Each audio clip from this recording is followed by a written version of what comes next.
Olá, amigos do Logos Apologética, tudo bem? Aqui é o Emerson e neste vídeo, ou neste podcast, ao YouTube, nós vamos aí, refutar o professor Jonathan Mates, e o Daniel Gontijo lá, pessoal? Vi um vídeo deles aí recentemente, e o título é, Profecias Bíblicas que não se cumpriram, tá certo, pessoal? Vamos ver aí, se eles estão certos, o que eles falaram.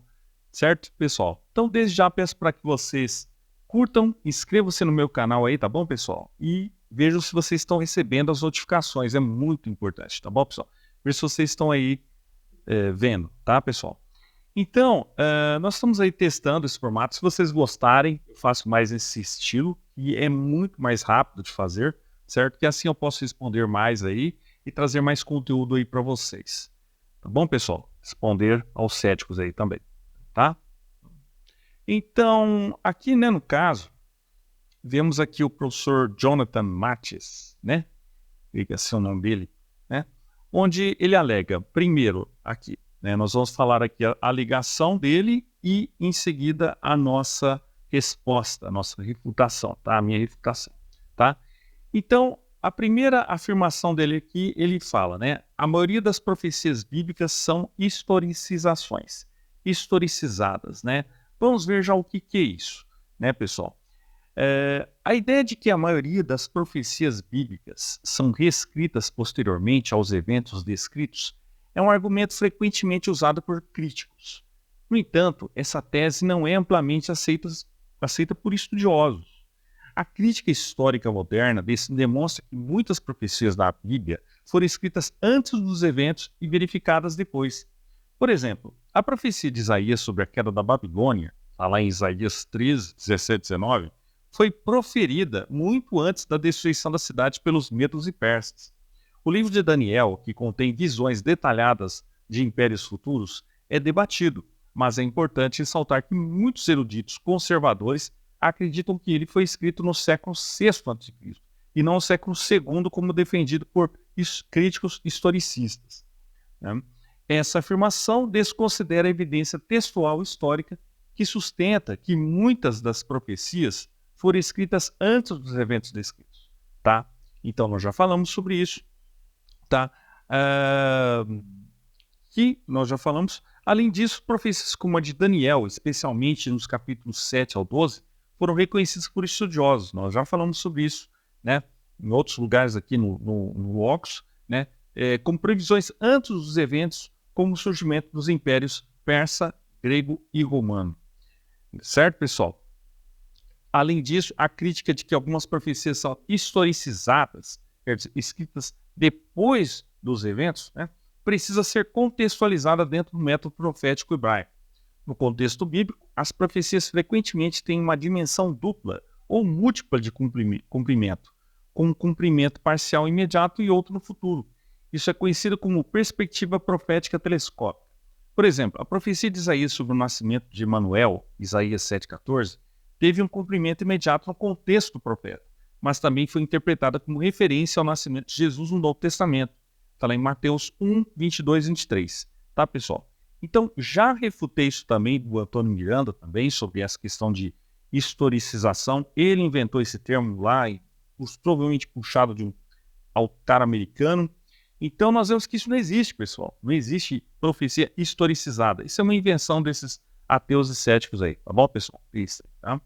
Segunda afirmação, a previsão sobre Tiro foi fácil de acertar porque a cidade já estava em declínio. Ora, o argumento de que a destruição de Tiro era previsível por seu estado de declínio simplifica demais o contexto histórico. A profecia de Ezequiel 26, sobre a queda de Tiro, não apenas mencionou sua destruição, mas também detalhou que a cidade seria arrasada, suas pedras e madeira lançadas no mar, o que aconteceu de forma bastante precisa quando Alexandre o Grande construiu um istmo para atacar a cidade insular. É improvável que alguém pudesse prever com exatidão esses detalhes. Tá bom, pessoal? Então vocês podem ver outras evidências aqui também no canal e no blog do Logos sobre isso, tá? As profecias bíblicas são sim verídicas e foram escritas antes dos eventos, tá? Terceira afirmação, as profecias de Daniel erram após o versículo 40 do capítulo 11, tá? O argumento de que Daniel erra ao prever a morte de Antíoco IV Epífanes é contestável. A passagem de Daniel 11:40 é interpretada por muitos estudiosos como uma transição para eventos futuros, possivelmente relacionados ao fim dos tempos. Há diferentes tradições teológicas, como o pré-milenismo, interpretam essa parte das profecias de Daniel como uma referência a um tempo futuro, não ao período imediatamente após Antíoco.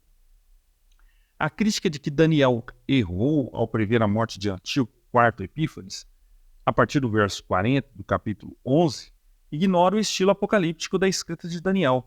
A partir desse ponto, muitos estudiosos consideram que a visão muda de um relato histórico de Antíoco IV para uma descrição escatológica, referindo-se aos eventos futuros e à culminação do plano de Deus para a história.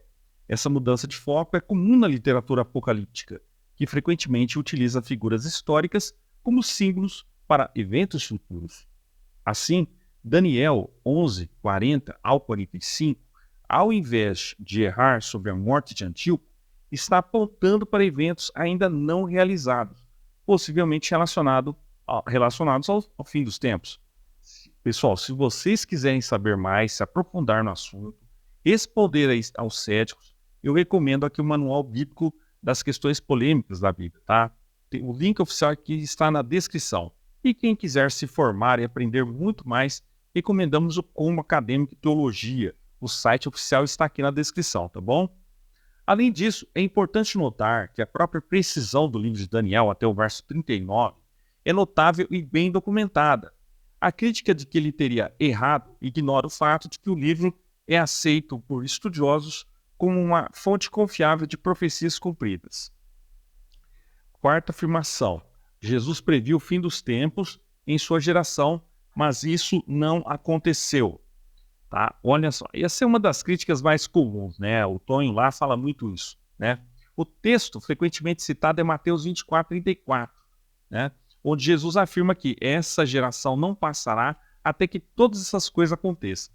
No entanto, muitos teólogos interpretam que geração aqui pode se referir à geração de crentes ou à era em que se inicia com o ministério de Jesus e dura até o fim dos tempos. Já falamos sobre isso, pessoal. Já tem artigo refutando isso aqui no Logos e vídeo também. Então, só esses simplistas de YouTube que ficam ainda falando essas coisas. Além disso, Jesus também fala sobre a destruição de Jerusalém, que ocorreu em 70 d.C., cumprindo profecias feitas em Lucas 21 e Mateus 24. Essa crítica surge de uma interpretação superficial das palavras de Jesus. Quando Jesus fala sobre o reino de Deus estar próximo ou às portas, ele não estava necessariamente se referindo ao fim dos tempos de forma imediata, mas sim à inauguração do reino com sua vida, morte e ressurreição. Através de sua obra na cruz, Jesus inaugurou o reino de Deus na terra, Lucas 17, 20 e 21. E os cristãos vivem agora em um já, mas ainda não, em que o reino de Deus está presente espiritualmente, mas não totalmente consumado. O próprio Jesus, em diversas ocasiões, afirmou que ninguém sabia a data ou hora exata de sua segunda vinda, nem mesmo ele. Está lá em Mateus 24:36. Isso o Tonho não fala. Essa afirmação refuta a ideia de que ele teria previsto erroneamente o fim iminente. A linguagem apocalíptica usada por Jesus e por autores do Novo Testamento deve ser interpretada dentro de seu contexto itinerário e teológico, levando em consideração a expectativa da vinda do reino em etapas. Quinta afirmação: Jesus não sabia tudo e cometeu erros como ser humano. A posição de que Jesus, como ser humano, poderia errar em suas profecias não encontra respaldo nas tradições cristãs mais amplamente aceitas. Embora algumas tradições liberais dentro do catolicismo ou protestantismo possam sugerir essa ideia, a posição ortodoxa sustenta que, embora Jesus possuísse uma natureza humana, ele era também completamente divino. Em Marcos 13:32, Jesus afirma que apenas o Pai conhece o momento exato de seu retorno, o que reflete a distinção entre a função do Filho e do Pai na Trindade, mas não implica erro.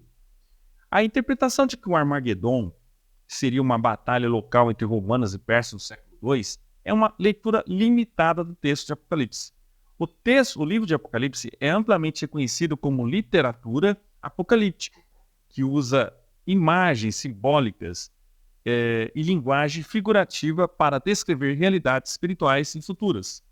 O Armagedon, Apocalipse 16:16, é tradicionalmente interpretada como uma batalha final entre o bem e o mal que ocorrerá no final dos tempos. Os estudiosos cristãos veem o Apocalipse como uma obra que transcende eventos históricos específicos, descrevendo a luta cósmica entre Deus e as forças do mal, culminando no retorno de Cristo. A tentativa de limitar o Armagedon a uma batalha do século II é uma interpretação historicista que não faz justiça à profundidade e alcance profético do livro. Sexta afirmação. O Apocalipse se refere a eventos passados, como a batalha entre romanos e persas. A interpretação de que o Apocalipse se refere a eventos passados é uma visão preterista, mas não é a única interpretação dentro da teologia cristã. Muitas tradições cristãs, especialmente o futurismo, uma visão popular entre evangélicos e católicos, veem o Apocalipse como uma profecia ainda por se cumprir. Isso é baseado na estrutura literária e nos símbolos do livro, que apontam para eventos que ainda estão por vir, como o julgamento final e a segunda vinda de Cristo. Sétima afirmação. A profecia sobre o Armagedon estava errada e não se cumpriu. O argumento de que o Armagedon era uma batalha iminente, não um evento futuro, baseia-se em uma interpretação particular. Já falamos sobre isso, né? Então vamos aqui reiterar, né? Porém, muitos teólogos veem o Armagedon como um evento escatológico, tá? Então nós vemos aqui que a profecia em Apocalipse 16 menciona uma batalha no fim dos tempos, entre as forças do bem e do mal, algo que ainda não se cumpriu, de acordo com a interpretação futurista. O fato de eventos mencionados no Apocalipse ainda não terem ocorrido não significa que foram erros, mas que aguardam seu cumprimento no futuro. A falha de alegados profetas modernos, como William Miller, em prever a data do retorno de Jesus, não deve ser confundida com a confiabilidade das profecias bíblicas. As Escrituras são claras em afirmar que ninguém sabe o dia e a hora do retorno de Cristo. Mateus 24, 36. A falha de indivíduos em tentar prever esse evento, contra as advertências bíblicas, não desqualifica a validade das profecias bíblicas. A tradição cristã sempre reconheceu que as profecias bíblicas devem ser interpretadas com cautela e não usadas para especulação apressada.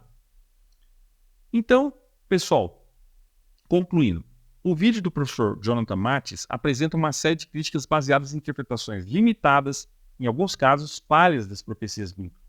Uma análise acadêmica e teológica mais aprofundada demonstra que as profecias bíblicas, quando interpretadas corretamente dentro de seu contexto literário e histórico, não apenas se cumpriram, mas continuam a apontar para realidades futuras. As críticas apresentadas carecem de um entendimento mais profundo das Escrituras e da tradição interpretativa cristã. Tá bom, pessoal? Então, se vocês gostaram do vídeo, curtam, comentem, compartilhem, cliquem no sininho para ver se vocês estão recebendo o aviso, pessoal. Entre no nosso grupo lá do WhatsApp para aprender mais, porque nós temos material para membros, tá? Para novos para membros e também material livre e material para membros, tá bom, pessoal? Então vocês também entrem no Telegram, que assim vocês podem receber as notificações aí também.